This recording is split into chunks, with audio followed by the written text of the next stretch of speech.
함께 나누신 하나님의 말씀은 신약성경 요한계시록 6장 말씀 7절에서 17절까지의 말씀을 함께 떼셔서 교독하시겠습니다. 오늘 본 말씀은 계시록 6장 7절에서 17절까지의 본 말씀입니다. 오늘 요한복음 6장 말씀은 계속적으로 어린 양의 하나님 오른편에 있었던 책을 받으셔서 그 인봉된 인을 떼시는 과정 속에 그 인 안에 담겨져 있는 하나님의 심판의 내용의 말씀이 계속 되어지고 있습니다.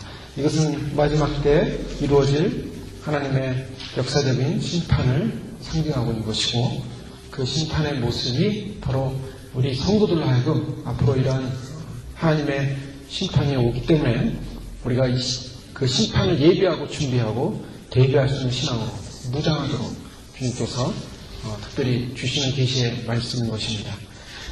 특별히 지난 시간에는 첫째인, 둘째인, 셋째인이 떼어지는 걸 보면서 흰 말을 탄 자가 나타났습니다. 그 흰 말은 평화의 상징이었지만 그러나 활을 들고 있고 이기고 또 이기려고 하더라. 즉 흰 말을 타고서 평화의 상징으로 나타났지만 사실은 무력과 힘을 가지고 사람들을, 나라들을 통치하고 압제하는 그러한 세력이라는 사실을 우리가 살펴보았습니다. 또 그 다음에는 붉은 말이 나왔는데요. 이 붉은 말은 전쟁을 부르는 말, 사람을 죽이고 죽이는 전쟁을 부르는 말로 저희가 살펴봤고, 그 다음에 검은색 말이죠. 이 검은색 말은 흉년과 그러한 여러 기근으로 인해서 이 땅이 먹고 살기 힘들어지는 경제적인 위기가 오는데, 그 위기가 완전히 오는 것은 아니고 하나님께서 일부는 그 경제적인 위기 가운데 다 멸하는 것이 아니라 남겨두는 그러한 사건을 저희가 보게 됩니다. 그 이유는 분명히 말씀드렸습니다. 그 이유는 점점 시간이 지날수록 심판이 강도가 세지기 때문에 하나님께서 심판을 한꺼번에 다 줘버리면 사람들이 회개할 시간이 없습니다. 그래서 그러한 기회를 통해서 사람들을 깨닫게 해주는 거죠. 알게 해주는 거죠. 그 하나님의 메시지를 듣고 돌아오라는 메시지가 담겨져 있기 때문에 주님이 심판 중에도 긍휼을 잊지 않으신다라는 그 말씀을 이루시는 겁니다. 하나님은 심판을 베푸시지만 그 심판을 이루시지만 심판 가운데 반드시 긍휼을 베푸시기 원하십니다. 심판 가운데서라도 회개하면 하나님께서 그 회개를 받아주신다는 겁니다. 그 이스라엘 백성들이 하나님의 심판을 받을 때 회개하면 하나님 심판을 중간에 그쳐버리는 사건을 우리가 볼 수가 있겠는데요. 그 심판을 받을 때 어떻게 반응하느냐가 중요한 것이죠. 오늘은 계속적으로 넷째인가 다섯째인가 여섯째인이 떼어지는 장면을 보게 됩니다. 사람들이 살면서 몇 번의 인생의 위기들을 경험하곤 합니다. 그럴 때마다 인생의 의미와 가치를 깊이 생각하게 되죠. 위기가 올 때 사람들은 삶이 무엇인가, 인생이 무엇인가를 생각하게 됩니다. 위기가 오지 않으면 그 생각을 못해요. 왜냐하면 사는데 바쁘고 사는 재미가 있고 즐겁기 때문에, 그렇기 때문에 그걸 깊이 생각하지 못합니다. 그런데 위기가 오면은 사람이 굉장히 철학적이 돼요. 그리고 깊이 자기 자신의 존재가 뭐고 왜 사는가, 또 무엇을 위해 사는가, 그거를 생각한다는 것입니다. 그래서 그 위기가 그 인생의 삶의 가치관을 바꾸기도 합니다. 그 위기가 인생의 방향을 바꾸기도 합니다. 그것이 좋은 인생의 방향으로 간다면 그 위기는 축복이 될 수가 있는 것이죠. 많은 사람들이 이 땅을 살면서 이 땅에서 이 세상에 사는 것만이 행복이 영원할 것이다 생각하고 세상을 살게 됩니다.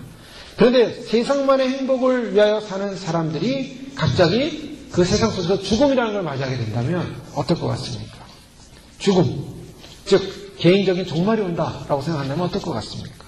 전혀 준비가 되지 않은 상태에서 그런 종말을 맞이하게 된다면 갈등이 오고 혼란이 오고 두려움이 올 것입니다. 왜요? 이 세상에서 영원히 행복할 거라고 생각하고 살고 있는데 갑자기 종말이 온다는 것입니다. 얼마나 두려운 일이겠습니까? 오늘 성경에서는 이 세상을 향하여, 이 세상이 사람들이 영원히 행복할 것이고 영원히 평안할 것이라고 생각하는, 그래서 그러한 개념을 가지고 살아가는 세상 사람들을 향하여 마지막 종말이 오고 마지막 심판이 온다는 것을 말씀하고 있는 것입니다. 바로 그 마지막 종말과 마지막 심판의 모습이 어떻게 오는가, 그것은 최종적으로 죽음이라는 문제가 오고 있습니다. 그래서 오늘 넷째인가 다섯째인가 여섯째인의 가장 중심적인 주제가 있다면 그것은 죽음입니다. 죽음이 온다는 거예요. 개인적으로도 영원히 살 것 같이 살고 있지만은 사실은 죽음을 맞이할 수밖에 없습니다. 그것이 현실입니다. 인간은 누구나 다 죽음을 맞이합니다. 그러나 죽지 않을 것처럼 살아가고 있죠. 특히 10대인 젊은이들은 내가 죽지 않을 것처럼 생각하고 살아가고 있습니다. 20대, 30대, 40대 죽지 않을 것처럼 살아가요. 그러나 죽음이라는 것은 우리를 앞에 다가오는 현실입니다. 죽음의 문제.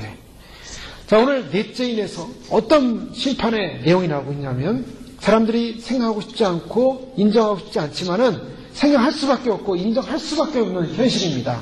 그것은 뭐냐면 죽음입니다. 7절 말씀에 넷째인을 떼실 때 내가 넷째 생물의 음성을 들으니 가로되 오라 하기로 내가 보매 청황생물이 나오는데 그 탄자 이름은 사망이니 음부가 그들을 따르더라. 저희가 땅 4분의 1의 권세를 얻어 검과 흉년과 사망과 땅의 짐승으로서 죽이더라. 자, 심판 가운데 마지막 심판의 모습은 죽음입니다. 죽음만큼 우리에게 두려움과 공포를 주는 건 없죠. 이 죽음은 아주 심각한 주제입니다. 사람들은 그래서 이러한 주제들에 대해서 별로 이렇게 생각하고 싶어 하지 않아요. 설사 죽을 때 죽더라도 그냥 이런 생각을 하지 말고 그냥 열심히 살자 하면서 그냥 현실적으로 자기에게 체면을 걸면서 그냥 순간순간 즐기면서 사는 것입니다. 그런데요, 삶의 끝의 문제를 해결하지 않고는 살아가는 사람들은 결국 낭떠러지에 떨어져 죽을 거라는 걸 알면서도 언젠가는 그 낭떠러지가 자기 앞에 올 거라고 생각하면서도 지금은 안 오기 때문에, 당장은 안 오기 때문에 그냥 자꾸 그거를 덮어버리려고 합니다. 덮어버리려고. 지금 안 오니까 다음에 생각하자. 지금 안 오니까 다음에 생각하자. 그런데요, 진정으로 마지막을 생각하지 않고서는 이 땅에 사는 편하지 않은 거예요. 마지막을 생각하지 않고는 마음이 편하지가 않습니다. 성경이 말씀하고 있는 내용은 무엇인가? 현재 우리가 이 세상에 가지고 있고 누리고 있는 것은 전부가 아니라는 것이 성경의 선포입니다. 모든 인간들이 기다리고 있는 어떤 면에서는 무서운 하나님의 진노의 심판이 예비되고 있는데 사람들이 그것을 진지하게 생각하고 있지 않기 때문에 알려주는 거예요. 심판은 반드시 온다. 그래서 하나님께서 사람들로 하여금 그 심판을 대비하라고 하는 것입니다. 자, 구약의 대표적인 사람이 누가 있죠? 노아가 있습니다. 노아는 심판이 온다는 사실을 하나님부터 듣고 120년간을 혼자서 노아의 방주라는 것을 만들었습니다. 물론 가족이 좀 도와주는지 모르겠지만 성경에는 노아가 열심히 120년 동안 방주를 예비하는 내용이 나옵니다. 120년 동안 방주를 예비하면서 노아는 무엇을 했냐면 120년 동안 그냥 방주만 예비한 게 아니라 메시지를 전했어요. 메시지. 그 메시지는 무엇이냐면 앞으로 하나님께서 의로 심판한 날이 온다라고 메시지를 외쳤습니다. 120년 동안 외쳤어요. 사람들은 그런데 그 소리를 들으면서도 저 할아버지가 오늘도 정신이 나가가지고 이 멀쩡한 세상에 무슨 심판이 온다라고 외치면서 저렇게 산에 가서 혼자 나무를 잘라다가 무슨 배를 만든다고 그렇게 난리를 치는지 먹고 살 일이 정말 없나 보다. 할 일이 정말 없나 보다. 맨날 올라가서 나무만 자르고 그리고 다듬고 있고 뭔가를 만들고 있어요. 오늘날로 말하면 앞으로 심판이 옵니다 외치면서 매일같이 산에 올라가는 게 믿음의 산에 올라가는 믿음의 시온산으로 올라갑니다. 말씀 믿고 기도하고 찬송하고 또 사람들 만나면 예수님이 오십니다. 심판이 옵니다라고 외치는 거예요. 사람들이 저 사람은 정신 나갔구나. 제 정신이 아니구나. 이 할 일 많은 세상에 이 좋은 세상에 무슨 맨날 할 일이 없어가지고 그것만 외치고 앉았는가. 사람들이 노아를 그렇게 비웃었습니다. 노아 할아버지를. 노아 할아버지는 그런 비웃음을 받음에도 불구하고 계속 그 사실을 외치고 110년간 방주를 만들었어요. 하나님 만들라는 방주를. 그때 성경은 뭐라고 말하고 있냐면 노아의 시대 사람들이 시집가고 장가가고 먹고 마시고 즐겁게 지냈다고 얘기하고 있습니다. 열심히 그들은 장사했고 열심히 그들은 생활했고 살았고 사랑했고 그래서 결혼도 하고 집도 짓고 열심히 살았어요. 근데 노아 할아버지는 저 할아버지는 정신이 나간 할아버지라 산에만 올라가서 심판이 옵니다. 심판이 온다고서 방주를 얘기했더라 이거예요. 그런데 문제는 뭡니까? 120년이 지난 어느 날 하늘이 껌껌해지기 시작했어요. 어두워지기 시작했어요. 비가 올려나 보다. 이렇게 평화지 못 보던 구름이 이렇게 몰려오나. 노아 아버지가 외칩니다. 앞으로 7일 후면 이 땅에 심판이 옵니다. 하나님이 알려주셨어요. 앞으로 7일 후면은 심판이 올 것이다. 구체적인 날짜를 하나님께서 7일 전에 알려주셨어요. 노아의 방주가 다 완성됐을 때. 그리고 하나님은 노아로 하여금 모든 동물들이 너에게 나올 것이다. 그래서 이상의 지상에 있는 기식한 숨을 쉬는 동물들이 다 노아의 방주로 쌍쌍이 다 하나님의 인도로 다 나왔어요. 그리고 방주로 들어가기 시작합니다. 다 자동으로 들어가요. 여러분, 재난이 오기 전에 동물이 먼저 한다 그러죠? 뭐 중국에서 또 뱀들이 막 잠자던 뱀들이 튀어나오고 막 구름 막 튀어나오고 뭐 난리가 났다 그래서 이거는 지진이 올 확률이 다 높다 그래가지고 막 지난주에 보니까 인터넷 신문에 막 나오던데요. 동물들이야. 지진이 막 날 때 어떤 강아지가 가만히 앉아있다가 사무실에 있다가 쫙 뛰어나갑니다. 갑자기. 그러니까 뛰어나가니까 주인이 그 강아지가 갑자기 뛰어나가니까 쫓아나가다가 지진이 막 흔들리는 거야. 강아지 때문에 살았어요. 이 사람은. 동물들이 알아요. 하나님이 노아 시대에 물로 심판하는 대심판이 오기 전에 기운이 이상한 거예요. 하늘에 먹구름이 쌓이는데 그 먹구름 보통 먹구름이 아니었어. 짐승들이 나오는데 두 쌍씩 하나님이 데리고 나와서 노아의 방주소로 다 집어넣고 노아도 들어갑니다. 들어가니까 하나님이 밖에서 문을 딱 닫았어요. 7일에 어떻게 됐습니까? 비가 쏟아지기 두두둑 쏟아지기 시작하면서 사람들은 비가 온다. 이 비가 그치지가 않네요. 우두둑 계속 쏟아집니다. 예? 이 난가주에도 비가 한 일주일 앞전에 폭우 경보를 울리고 난리가 나고 사람들이 긴장하고 일주일만 와도 그래요. 일주일. 하늘로부터 쏟아지는데 이 비가 40일을 계속 쏟아지고요. 밑에 있는 물에 샘이 터져나오고 위에서 쏟아붓고 밑에서 터져나오고 위에서 쏟아붓고 전 세계가 물로 뒤덮였어요. 살아난 자가 아무도 없었어요. 그때 노아의 방주에 가서 아무리 두들겨봤자 노아의 방주가 열리지가 않습니다. 하나님의 문을 땅 닫아버렸어요.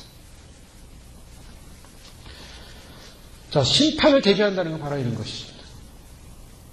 자, 역사의 주관을 누가 합니까? 역사는 인간이 주관하는 게 아닙니다. 인간들이 나라를 세우고 군사력을 세우고 배를 만들고 비행기를 만들어서 세계를 역사를 주관하는 것처럼 보이지만 역사의 주관자는 하나님이십니다.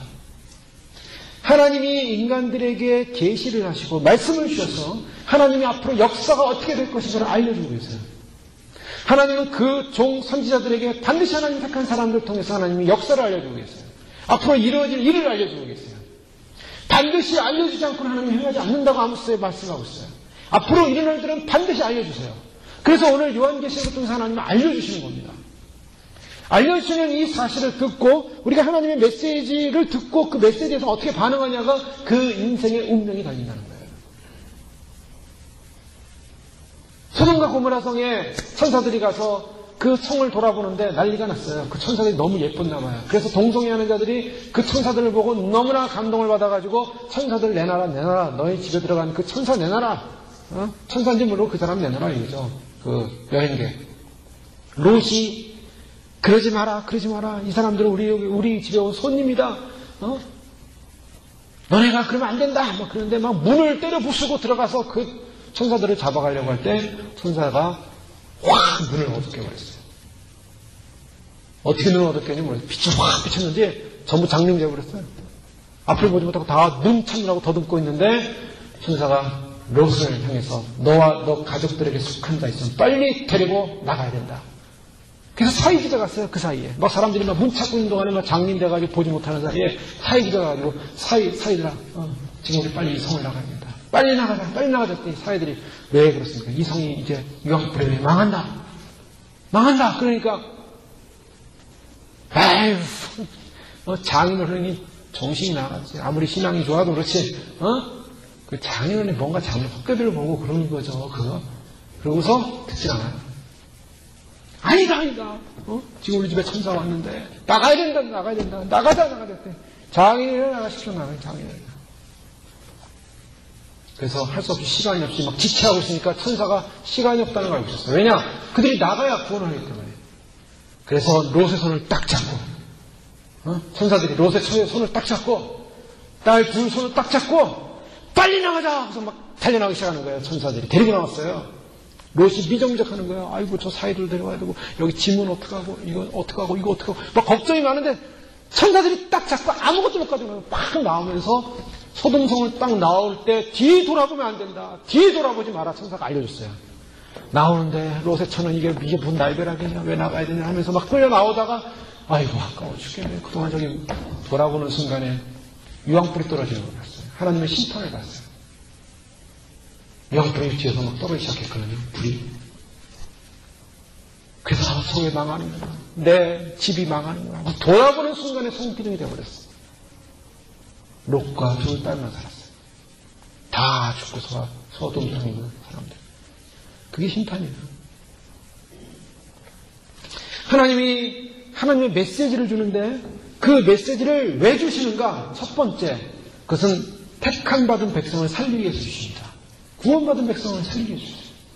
하나님은 반드시 이 세상을 심판하기 전에 구원받은 백성을 살리십니다. 구원받은 백성을 살리지 않고는 이 세상을 심판할 수가 없어요. 네? 자기 자식이, 자기 아들이 저 구렁텅이 있는데 그 자식과 아들을 빼내지 않고서는 그거를 심판할 수가 없는 거예요, 하나님은. 하나님은 그래서 누구에게 제일 관심이 많습니까? 세상 대통령에게 관심이 많을까요? 돈 많은 사람, 또 세상적으로 명예 있는 사람에 관심이 많을까요? 아니요. 하나님이 가장 관심이 많은 사람은 누구냐면 하나님의 백성입니다. 하나님의 자녀예요. 하나님의 자녀라고 일컬음을 받는 하나님 옆에 거듭난 백성에게 하나님이 관심이 있어요. 예수님의 관심은 거기 있습니다. 그래서 그 백성들이 예수님을 바라보면서 믿음으로 끝까지 잘 이 세상에서 믿음을 잘 지키고 자기들 관리를 잘하고 하나님의 거룩한 백성으로 빛의 백성으로 의의 백성으로 준비되기를 간절히 소망하면서 그 사람들을 보호하고 그 사람들을 지켜주고 그 사람들을 제비했다가 주님이 심판 직전에 반드시 데려갔어요. 그게 약속이에요. 그게 노아 시대의 약속이고 롯을 통해서 보여준 약속이고 예수님께서 분명히 마지막 시대의 징조를 말씀하시면서 그때는 노아 시대와 같다라고 하시면서 분명히 믿는 자의 구원을 말씀하셨어요. 너희는 이 모든 진노의 심판을 피하고 인자 앞에 서로 기도하라. 피하라. 라고 말씀하셨어요. 피하라. 이 땅에 죽음이 오기 때문입니다. 죽음이 오는 거예요. 아이티 강진이 일어나서 거의 20만 명이 죽었다. 하나님이 보여주는 사인이에요. 이미 어느 목사님은 IT 강진에서 많은 사람이 죽을 거라고 예언을 하셨어요. 근데 이것은 뭘 보여주느냐? 앞으로 죽음이 온다는 사인이에요. 인간이 상상할 수 없는 죽음이 온다는 사인이라고요. 오늘 넷째 인이 떼어질 때 천생말, 죽음이라는 것이 죽음의 말이 나옵니다. 이 얼굴이요, 죽은 사람의 시신처럼 그 말은 하얗고 푸른 얼굴이에요. 피가 없는 얼굴이에요. 피가 없는 푸석하게 굳은 죽음의 사자. 근데 그 뒤에 뭐가 따릅니까? 음부가 따릅니다. 이 음부라는 것은 지옥을 말합니다. 헬. 그러니까 지옥을 말해요. 지옥이 따르는 거예요. 이 지옥이 따른다. 지옥은 누가 갑니까? 지옥에 따르는 죽음의 사자예요. 지옥은 누가 가냐면 예수 안 믿는 사람이 지옥 갑니다. 하나님 안 믿는 사람이 지옥 가요. 믿다가 타락한 사람이 지옥 갑니다. 여러분 믿다가 타락할 수 있을까요? 타락합니다. 예수님 믿었다고 내가 예수님 믿었다고 신앙생활 한다고 교회 다녔지만 타락한 사람들 있어요. 타락한 사람들 지옥 갑니다. 근데 그 타락이 언제 더 심해지냐? 예수님 오시기 직전에 다 타락이 심해진다는 거예요. 겉으로는 예수님 믿는 것 같지만 조금 환란이 오거나 세상이 즐겁거나 세상이 취하기 시작하면 금방 세상으로 나가버려요. 타락하는 사람들이에요. 하나님에 대한 믿음의 고백이 없고 신앙에 대한 고백이 없고 믿음의 고백이 없이 타락하는 사람들. 그 타락한 사람들이 회개하면 좋은데 회개가 안 이루어질 때가 온다는 거예요. 왜 회개가 안 되냐? 회개는요 그냥 못해요. 하나님의 성령이 부어줘야만 회개가 일어납니다. 회개는 나 혼자 하는 게 아니에요. 내가 회개하고 싶어도요 마음에 애통함이 없어요. 왜요? 성령이 안 부어주면 회개가 아니라 회개의 영이 부어줘야 돼요. 회개는 나 혼자 하는 게 아니에요. 회개의 영이 내 안에 역사함으로 말미암아 내가 회개가 통하는 마음이 속에서부터 울어 터져 나올 때 그때 진정한 변화가 일어나고 진정한 나의 모든 죄가 씻어져요. 죄는 내가 씻는 게 아닙니다. 내가 내 죄를 씻을 사람 아무도 없어요, 이 세상에. 내가 내 죄를 씻으면 내가 죄를 다 씻고 천국 가죠.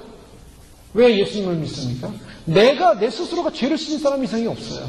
그래서 예수님이 대신 씻어주기 위해서 대신 돌아가셨고, 그 예수님을 믿고 예수님을 따르는 백성들이 하나님의 성령에 의해서 회개의 영을 받아 회개가 이루어질 때 진정으로 거듭난 인생이 되고 구원받은 백성이 됩니다. 그런데 예수님을 믿는다고 하면서도 회개하지 못하는 것, 회개의 영이 부어지지 못했고, 회개의 영이 부어지지 못하면 회개할 마음도 없고 회개가 되지도 않습니다. 예수를 믿는 척하다가 타락한 인생들은 지옥 가요. 예수님을 사랑한다고 하지 못하고 예수님 믿는 척하다가 환란에 남아가지고 666표를 받는 사람들은 교회를 다녔고 교회에 등록을 했고 세례를 받고 다 필요 없어요. 다 지옥 갑니다. 그래서 말씀이 무서운 거예요. 그래서 마지막 메시지가 무서운 거고, 정신을 바짝 차리지 않으면 우리가 구원이라는 대열 앞에 설 수 없다는 거예요. 굉장히 무서운 말씀입니다. 왜요? 분명히 타락할 자들이 있어요. 지금도 예수님을 쉽게 배도하는데요.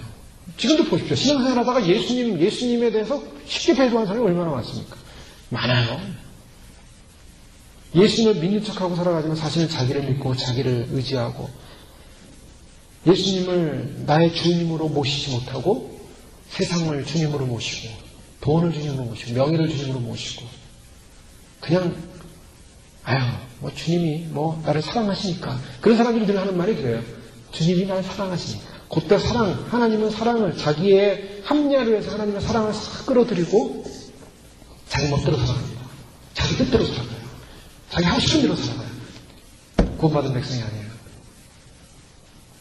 구원받았다는 것은 하나님의 절대적인 통치 안에 나 자신을 드리는 게 구원받은 백성입니다.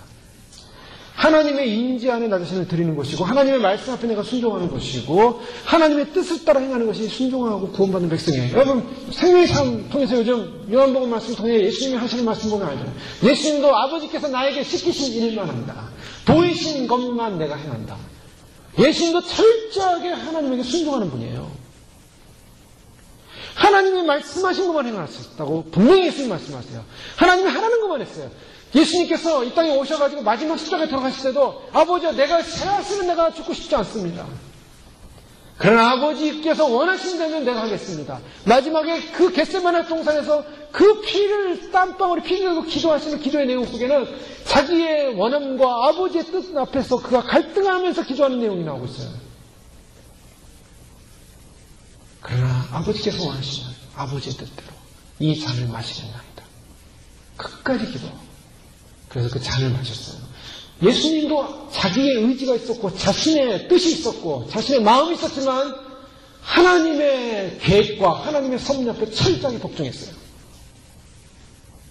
하나님의 아들조차도 그리고 하나님과 동등됨을 얻었다라는 바로 삼위 하나님 중에 한 분이신 성자 하나님조차도 성부 하나님에게 복종했어요.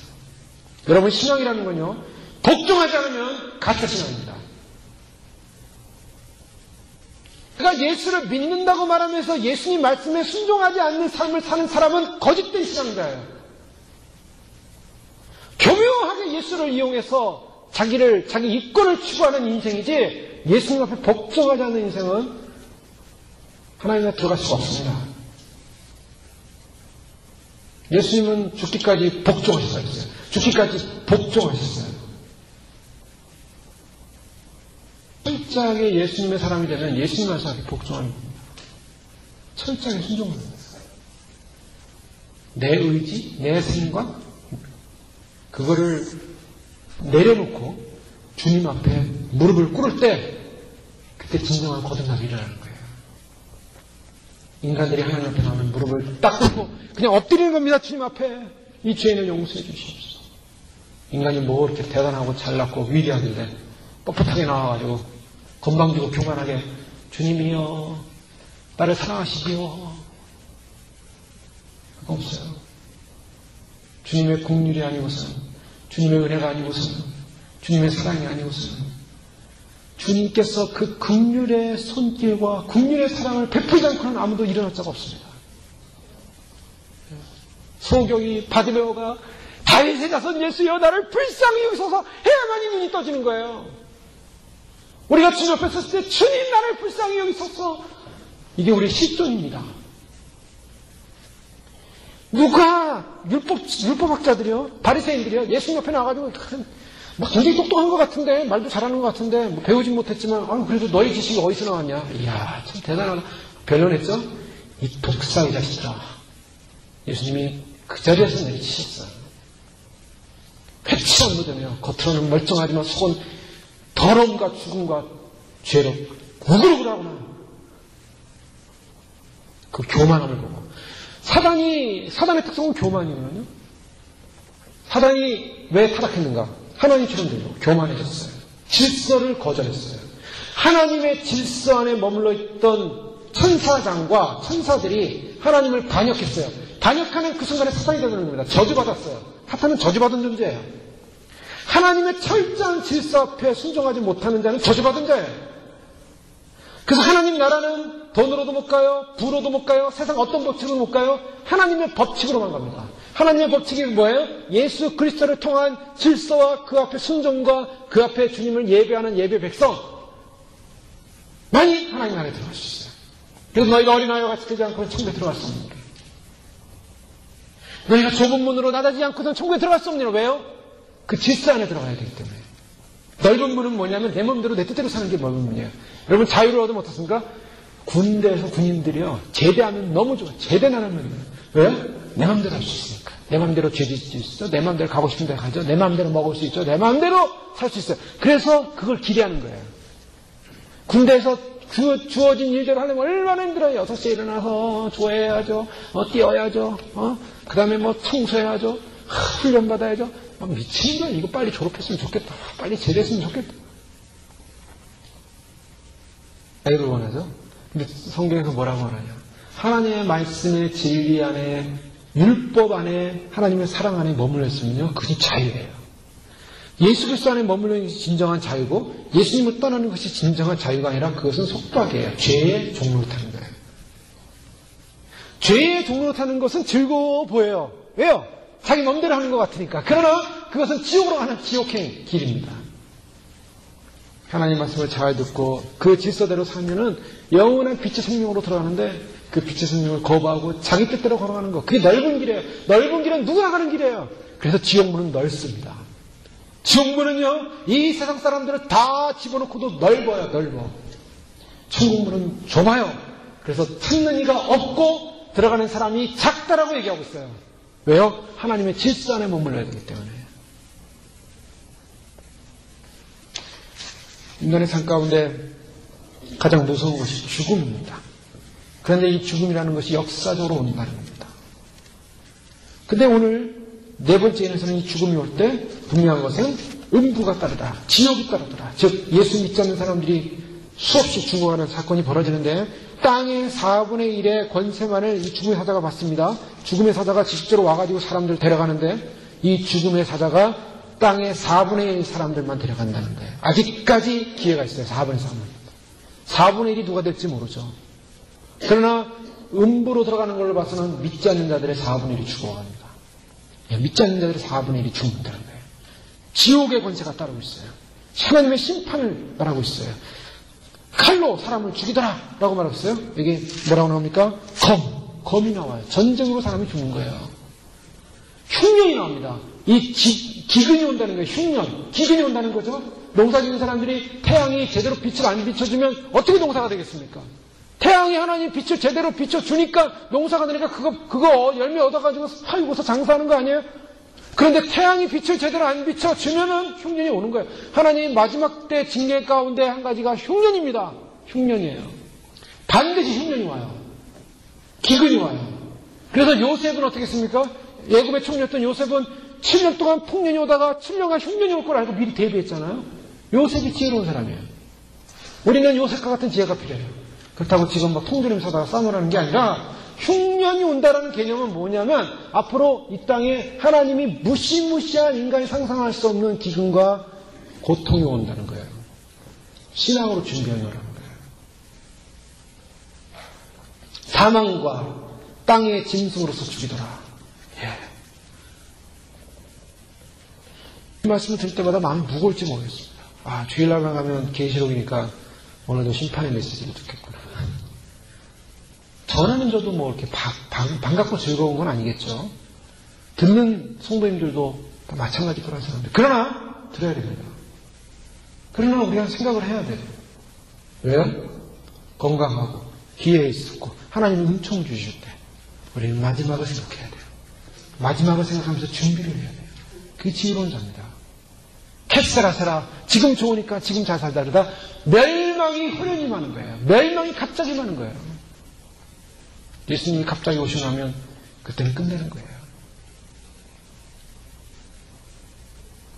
이 땅에 살고 있는 사람들의 생명이 결코 안전하지 않다는 걸 지금 말씀하고 있는 것이죠. 예, 청왕생말 심판으로 죽음을 상징합니다. 마지막 때 왜 이들은 이런 비참한 심판을 당하는가? 그 이유는 분명합니다. 자기 욕심대로 살기 때문이에요. 자기 탐욕대로 살았기 때문입니다. 자기 욕심과 자기의 탐욕은 죄의 탐욕이에요. 자, 탐욕은 우상숭배라. 인간이 왜 하나님께서 심판을 받는가? 우상숭배했기 때문에. 그 우상숭배가 뭐냐? 우상숭배는요, 사탄이 인간들의 마음에 탐심을 심어놓은 거예요. 그래서 그 탐심대로 탐욕대로 자기 정욕대로 살다가 하나님의 의가 임하니까 지옥에 가는 거예요. 죽어버리는 겁니다. 물론 죽음에는요 또 다른 죽음이 있어요. 의로운 죽음, 우리가 알고 있는 생명의 죽음이죠. 믿는 사람들도 죽습니다. 믿는 사람들도 안 죽을 수는 없겠죠. 그러나 믿는 사람들이 주 안에서 죽는 자들은 복되도다. 요한계시록 이제 나중에 보면 그런 말씀이 나와요. 죽음이 어떤 건가? 어떤 사람에게 죽음은 지옥으로 끌려가는 죽음이지만 예수를 믿는 잘 믿는 사람들에게 죽음이라는 것은 쉼을 주는 것이고 하나님 안에서 안식을 허락하는 겁니다. 그것이 죽음이 달라요. 그런데 우리는 마지막 시대에 마지막 성도로서의 삶을 지금 통과하고 있어요. 바로 이 시점에서 우리에게 중요한 것은 우리가 죽음을 맛보지 않을 수 있는 기회가 있다는 것입니다. 예수님께서 죽음을 이기셨어요. 사망을 이기셨어요. 그래서 사망을 너 이기는 것이 어디냐? 사망에 너 쏘는 것이 어디 있느냐? 사망이 더 이상 우리 믿는 사람을 정죄할 수 없고 사망이 우리를 잡아갈 수 없다는 거예요. 사망을 이기는 권세를 하나님께서 예수님께서 이미 이루셨어요. 그러니까 예수 그리스도를 믿는 사람들은 사망의 종로를 타지 않는다는 거예요. 사망에 끌려가지 않을 수 있다는 것입니다. 그래서 그 마지막 때 예수님께서 이루시는 마지막 구원의 휘날려가 뭔가? 이 인류 역사의 마지막 구원의 축복이 뭔가? 그것이 믿는 성도들, 예비된 성도들, 천년만년 데려가시는 위대한 사건이 빛 가운데 데려가실 것입니다. 순식간에 데려가실 거예요.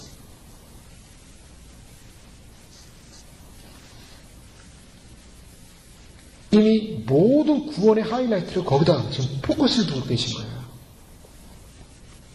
우리가 만약에 지금 천국에 갔다 온다면 우리 사랑하는 성도님들 가운데 한 분이 만약에 주무시다가 예수님을 만나서 천국에 한번 갔다 오신다면 예수님을 만나서 천국에 갔다 오신다면 무슨 메시지를 듣고 올 것 같습니까? 야, 내가 복을 막 줄 테니까 돈 많이 벌어가지고 훌륭한 사람이다. 큰일이라 라는 메시지 듣고 오시겠습니까? 내가 너희 자녀들을 지혜를 솔로몬보다 더 큰 지혜를 줘가지고 그냥 공부할 때마다 그냥 이 세상 지식을 다 알아가지고 이 세상을 다 습립해서 박사의 박사를 받고 노벨상을 받을 것이다. 그런 메시지 듣고 오실 것 같습니까? 뭘 듣고 오실 것 같아요? 주님이 우리가 천국에 가면 주님이 지금 최고의 간신, 예수 그리스도의 최고의 간신, 마지막 때에서 믿는 성도들을 구원하는 거예요.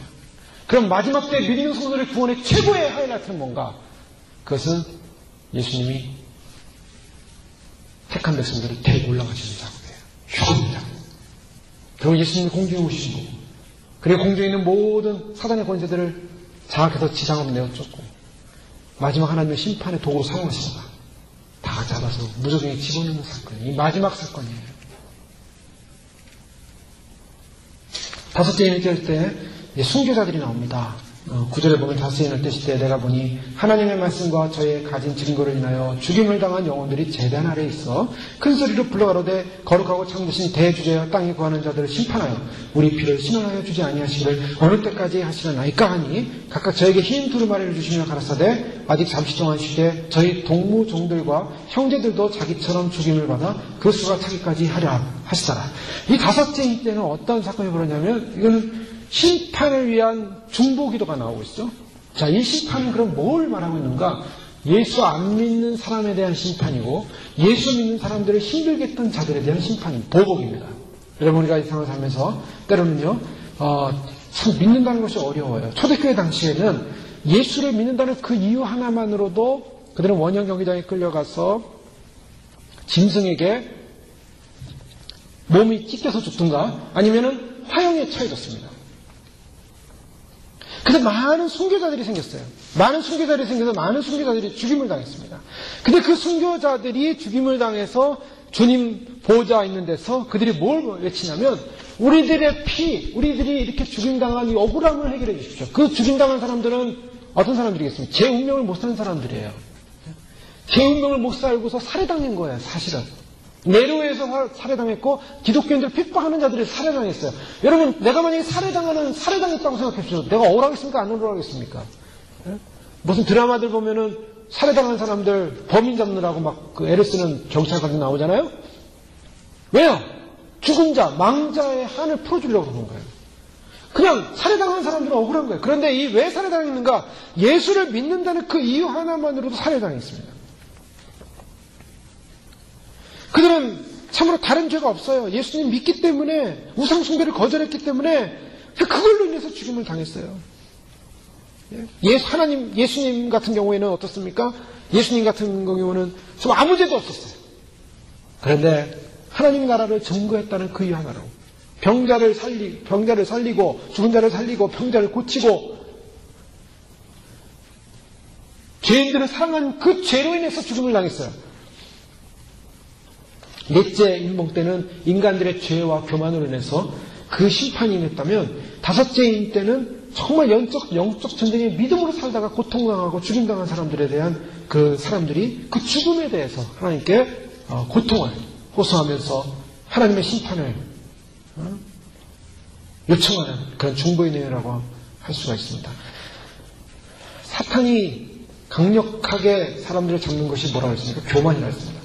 교만은 사탄의 절대적인 특징입니다. 이 교만의 영은 죽음의 영이에요. 그래서 인간을 교만으로 충동질해가지고 결국 교회를 핍박합니다. 교회를 핍박할 때 교회가 약하기 때문에 때로는 교회가 그 핍박을 당하면서 죽임을 당한다는 거예요. 그래서 그 죽음을 당할 때 그 죽음을 당하는 걸 통해서 하나님이 뭘 증거하고 있냐면 생명과 의를 증거해요. 사람들을 구원하는 구원의 방편으로 삼습니다. 그래서 순교를 통해서 사람들이 충격을 받아요. 네로 황제나 로마가 많은 기독교인들을 죽였는데요. 죽이면 죽일수록 그들은 충격을 받기 시작했어요. 왜요? 죽는 사람들이 죽음을 두려워하지 않더라는 거예요. 죽는 사람들이 살려달라고 애원하지 않더라는 거예요. 죽는 사람들이 기쁨으로 그 죽음을 찬송하면서 맞이하더라는 거예요. 충격을 받습니다. 사울이라는 사람이 율법에 열심히 있어서 기독교인들을 막 죽여갈 때 스데반을 돌로 쳐 죽이는 장면을 목격했어요. 그가 스데반을 죽였어요. 그런데 스데반이 거룩한 얼굴에 빛을 하고 돌을 맞아 죽으면서 하나님 어린 예수님께서 하나님 우편에 서 계신 것을 본다 하고 외치면서 하나님을 보면서 예수님을 보면서 죽임을 당하는 그 모습을 볼 때 사울이 충격을 받지 않을 수가 없었어요. 도대체 저 기독교인들은 뭐길래 죽음조차도 저렇게 담대하게 맞이할 수 있는가? 그래서 사탄의 공격이 그 교만과 사탄의 죽음의 영으로 믿는 자들을 협박하고 믿는 자들의 생명을 거둬간다 할지라도 육신의 생명을 거두는 사탄에 두려워하지 않고 영혼의 생명을 거두시는 영혼의 생명에 구원을 주시는 하나님을 바라보는 믿는 사람들 때문에 세상이 충격을 받는 거예요. 순교자들 때문에. 그런데 오늘 말씀은 뭐랍니까? 아직 종들, 즉 언제까지 이 피를 실현해 주지 않으시겠습니까? 라고 할 때 예수님 뭐라고 말씀하십니까? 각각 저에게 흰 두 마리를 주시며 가라사대 아직 잠시 동안 쉬되 저희 동무종들과 형제들도 자기처럼 죽임을 받아 그 수가 차기까지 하라. 그 수가 차기까지 하라. 지금 뭡니까? 아직 교회의 핍박이 끝나지 않았다는 것을 말하고 있습니다. 이것은 앞으로 순교자가 더 생긴다는 걸 말씀하고 있어요. 자, 순교자가 더 생깁니다. 언제 더 생깁니까? 14만 4천, 이제 좀 지나면 14만 4천이 나오는데요. 이스라엘에 입 맞은 사람들, 그리고 666 시대에 순교하는 백성들이 나옵니다. 자, 666 시대에 그럼 모든 사람들이 다 순교를 하는가? 그렇게 보진 않아요. 666 시대에 물론 비참한 순교에 동참하는 사람들이 있을 겁니다. 그러나 그 666 시대에 순교하는 것은요, 보통 하나님의 은혜와 공의를 얻지 않고는 그 순교가 불가능해요. 너무나 고통스럽기 때문에, 너무나 무섭기 때문에. 그래서 6.16 시대 6.1표를 안 받고 순교하는 사람들의 그러한 환상들을 많이 보지 않습니까? 많은 분들이 봐요. 눈이 뽑히고 손이 짜증나고 톱으로 몸을 자르고 쓸고 사람들 앞에서 그렇게 고통을 주는 장면을 통해 사람들이 두려워서 융립표를 받게 한다는 거죠. 왜요? 절대 전제주의 시대가 되면 그렇게 합니다. 북한을 보십시오. 김정일이 자기 순종하는 사람들 어떻게 대하는 건가? 때리고 죽이고 때려 죽여도 상관없어요. 보이주 사람들이 고문하면서 죽여도 상관없습니다. 전제주의, 강력한 전제주의가 되면요, 그 전제주의에 따르지 않는 자들은 어떤 고문을 해도 상관없어요. 너 이거 받을 거냐 안 받을 거냐? 안 받겠습니다. 고문하는 거예요.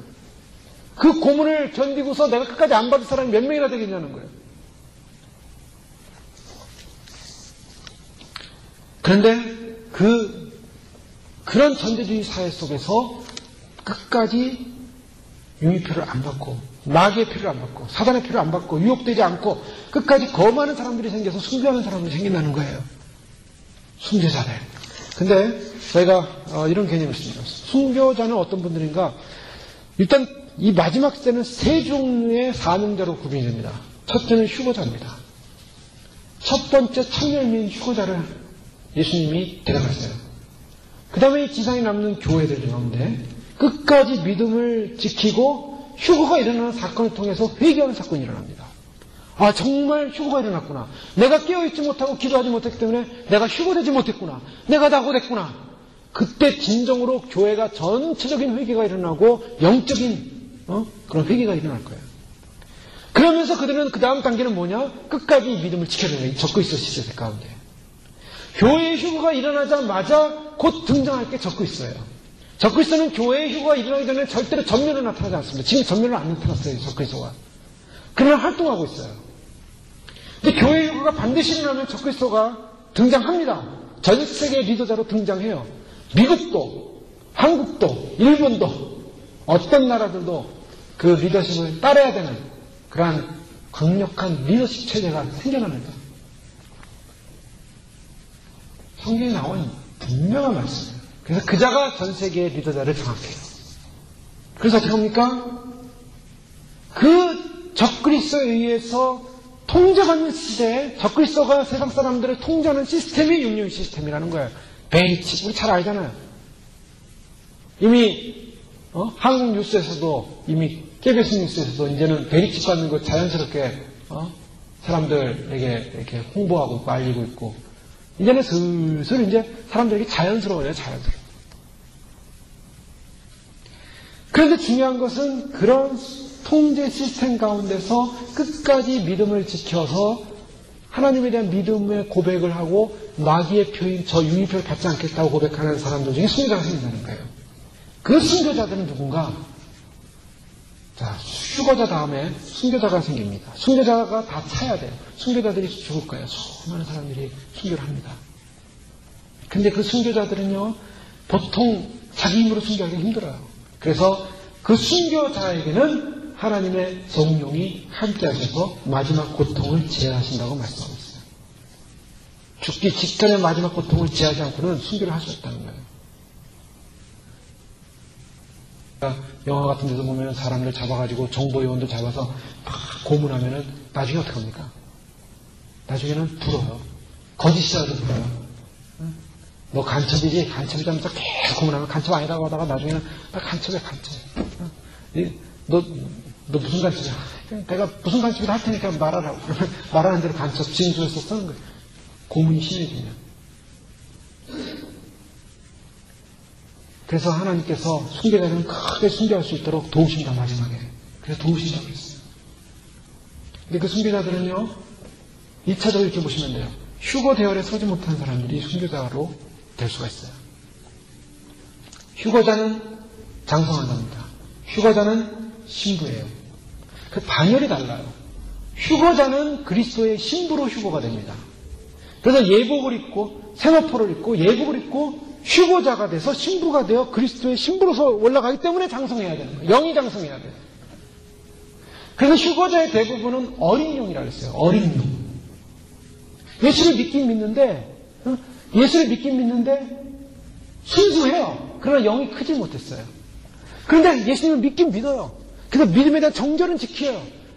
비록 준비가 되지 못해서 약간 세상 속에서 있다가 휴거되지 못했는데 휴거에 대한 사실도 알고 있고 정말 휴거가 일어났구나는 걸 깨닫고 나도 믿음을 끝까지 지켜야겠다는 사람들이 나중에 환란 시대에 적그리 시대에게 넘어가지 않고 끝까지 믿음을 지키게 돼요. 그 믿음을 지키는 그 깨끗하고 순수한 영혼들이 순교가 됩니다. 그래서 그 순교자들이 순교가 되면 그 거룩한 순교의 피가 다 차게 되면 어떻게 되냐면 사명자들이 마지막 대환란의 마지막을 정리해요. 사명자들이. 이 사명자들에게는 하나님의 능력이 이루어져서 두 증인 같은 사람들. 이 세상에서 두 증인이 어떻게 합니까? 막 불을 내리고요. 치유하고 역사를 이루니까 세상 사람들이 두 증인이 죽고 나서 막 서로 막 물건을 보내고 환우를 보내고 막 난리가 납니다. 나중에. 하나님의 사명자들이 두 증인만 있는 것이 아니라 두 증인은 대표적인 분이고 그 두 증인과 함께하는 사명자들이 있어요. 이 땅에.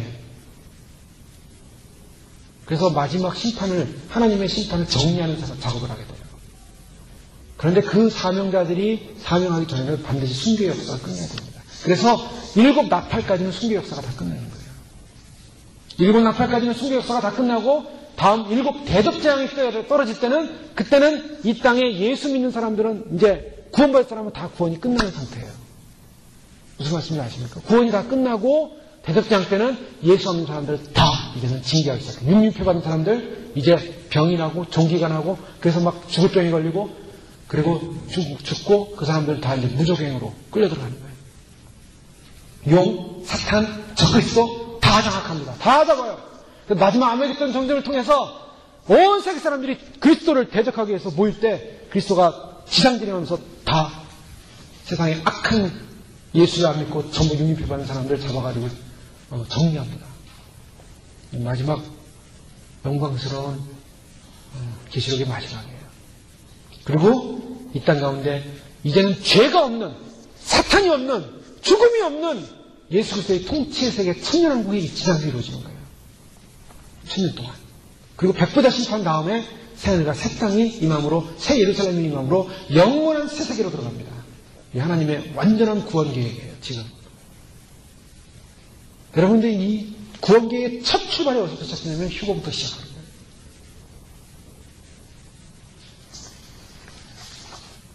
순교자들의 수가 차기까지. 그런데 휴거자들은 신부들이라면 그럼 순교자들은 누군가?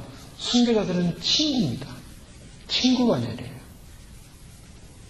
왜요? 예수님 그랬어요. 친구를 위하여 목숨을 버리는 사랑보다 더 큰 사랑은 없나니. 자, 친구를 위하여 목숨을 버린다 그랬어요. 예수님께서 돌아가시기 전에 내가 친구를 위하여 목숨을 버리는 것처럼 내가 목숨을 준다라고 말씀했어요. 예수님이 돌아가시는 그 사랑은 뭐냐면 친구를 위하여 목숨을 버리는 사랑이었어요. 순교자들은요, 예수 그리스도의 신부가 돼서 못 올라갔습니다. 못 올라갔어요. 휴거가 아니었어요. 휴거가 안 됐기 때문에 지상에 남아서 친구를 위하여 목숨을 버려야 되는 거예요. 친구를 정말 사랑하느냐? 그리고 그 친구를 위하여 목숨을 버려야 돼요. 그게 친구 반열입니다. 그런데 그 친구를 위하여 목숨을 버리는 그 사랑을 주님은 귀하게 여기셔서 친구 반열과 친구 반열로 순교자의 반열로 올라가지만 분명한 것은 신부는 순교되잖아요. 여러분 자기 신부를 갖다가 죽여가지고 데려가는 분이 없습니까? 어디 있어요? 아니에요. 신부는 그냥 상체로 통째로 데려가 버려요. 변화시켜서. 근데 어려운 것은 뭐냐면 그 신부로 상체로 올라가기 위해서 미리 죽어야 된다는 거예요. 우리가 순교가 안 되고 신부로서 주님 앞에 서기 위해서는 순교자와 같은 믿음의 정절과 믿음의 중심을 지키지 않으면 휴거될 수 없다는 거예요. 순교자도 믿음을 끝까지 지켜서 그 적그리스도의 상황에서 변절하지 않고 죽음을 당하는데 그 정도 믿음으로 이 땅을 살지 않는다면 휴거가 될 수 없다는 게 바로 휴거의 어려움인 거예요. 철저하게 예수님을 사랑하고 철저하게 예수님을 신랑으로 모시지 않으면 신부가 될 수가 없습니다. 여기가 중요한 부분이에요. 내가 휴거자인가? 내가 휴거될 수 있는가? 그를 진단하는 방법은 내가 예수 그리스도를 신랑으로 정말 모시고 있느냐는 거예요. 예수 그리스도를 내 신랑으로 모시지 않는 사람은 신부는 아닙니다. 절대로 아니에요. 그러면 그 다음 반열이 뭐예요? 친구 반열이에요. 예수님을 위해서, 친구를 위해서, 나를 구원하시는 나의 주님을 위해서 목숨을 바칠 수 있는 거죠. 그것도 못하는 사람은 배도입니다. 그래서 휴거와 순교를 보면서도 결국 예수님을 믿었다는 이름을 가지고 용인표를 받고 배도하는 자는 전부 다 무적행 지옥불로 떨어집니다. 그럼 이것이 우리에게 앞으로 있을 분명한 역사적인 운명이에요. 세 번째로 보면은 마지막 심판이 나오는데 그 마지막 그 6번째 심판은 우주적인 대심판입니다. 이 심판을 우리가 주목해 볼 필요가 있어요. 왜냐하면 이 심판은 여섯째 심판이 되면서 이 지구상에 굉장한 변혁이 일어납니다. 내가 본 여섯째 인을 뗐을 때 큰 지진이, 일단 큰 지진이 나요. 지금도 지진이 났다 그러지만 이 정도 지진이 아닙니다. 온 세상을 뒤흔드는 지진이 날 거예요. 그건 과학자들이 지금 다 예언하고 있어요.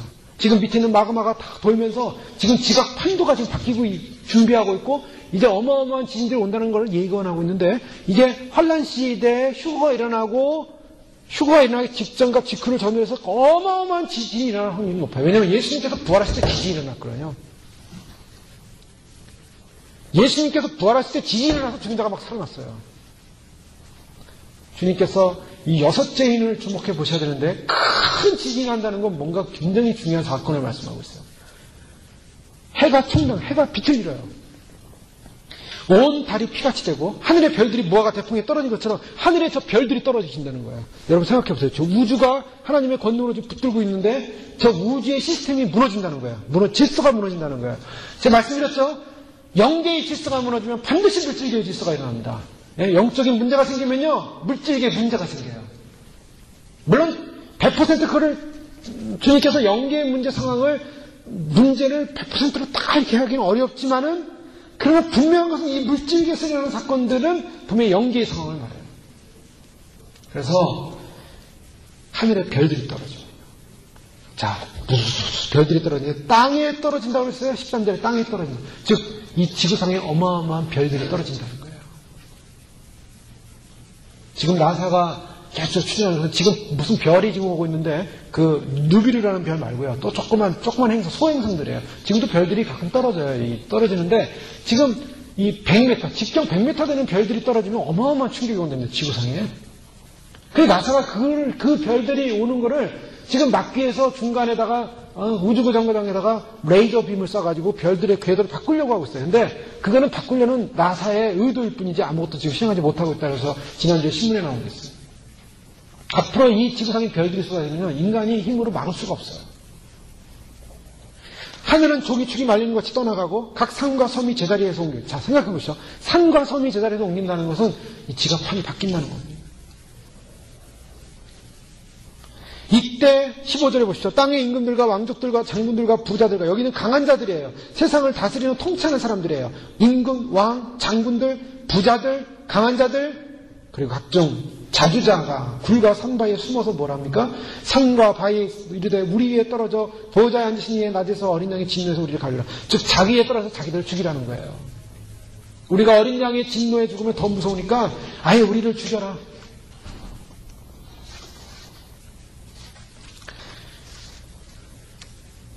그들이 말합니다. 17절에 그들의 진노의 큰 날이 이르렀으니 누가 능히 서리요. 어린 양의 낮에서 우리를 가리우라. 자, 지금 이 어린 양의 심판이 시작되는 이 모습을 보여주고 있죠. 어린 양의 심판이라는 겁니다. 예수 그리스도의 심판. 이 심판은 내가 정한 것도 아니고 사람들이 정한 것도 아니고 하늘에서 하나님께서 정한 심판입니다. 인간이 정한 심판이 아니에요. 인간이 만든 심판도 아니고 하나님이 결정했어요. 근데 이 심판을 행하시는 하나님의 마음은 찢어지고 그 심장이 터지는 심판인 것입니다. 왜요? 하나님께서 인간들을 구원하고 인간들을 사랑하고 인간들에게 끝까지 기회를 줬어요. 마지막까지 기회를 줬어요. 지금도 그 기회를 주고 계세요. 그런데 지금 주시는 그 기회들을 놓치고 하나님께 돌아오지 않고 인간의 교만과 인간의 오만으로 말미암아 하나님의 질산에 머물지 않는 그 인간들을 향하여 하나님께서 가장 구원하기를 원하고 가장 사랑하기를 원하고 하나님 보좌에서 함께 왕노릇하면서 영원하 영생하기를 원하는 그 인간들이 끝까지 거부했기 때문에 하나님은 줄 수밖에 없는 하나님의 심장이 터지는 심판이라는 거예요. 그래서 주님은 울고 계시다는 거예요. 하나님이여, 저 백성들이, 저 인간들이 완악하고 교만해서 나를 따르지 않나이다. 하나님의 심판은 무섭습니다. 영원합니다. 아무도 심판을 피할 자가 없습니다. 그 심판 전에 우리는 반드시 주님의 심판이 있다는 사실을 알고 준비하고, 이 심판 가운데는 예수 믿는 사람이 이렇게 죽어가는 게 아니에요. 주님께서 반드시 우리를 데리러 오시는 그 사건, 임박한 사건, 멀리 있는 사건이 아니에요. 먼 나라의 게 아니고 애들이 보는 애니메이션에 나오는 무슨 환상적인 사건도 아니에요. 이건 현실이에요. 주님이 오실 때 주님을 영광스럽게 신랑으로 맞이하시는 저와 여러분 되시는 주의 이름으로 축원합니다. 기도하겠습니다. 말씀 기억하면서 기도할 때 넷째인, 다섯째인, 여섯째인을 통해서 주님을 말씀하십니다. 우리가 이 시대를 어떻게 살아갈 것인가. 참으로 주님, 신랑 되신 예수님을 우리가 정말 놓치지 않고 우리의 신랑으로, 우리 왕으로, 우리의 사랑하는 사랑의 대상으로, 섬기는 섬김의 대상으로 주님과 함께 거하다가 주님 앞에 설 수 있게 축복하옵소서. 함께 기도하겠습니다. 할렐루야. 아버지 하나님 감사합니다. 주님은 날이 다가옵니다.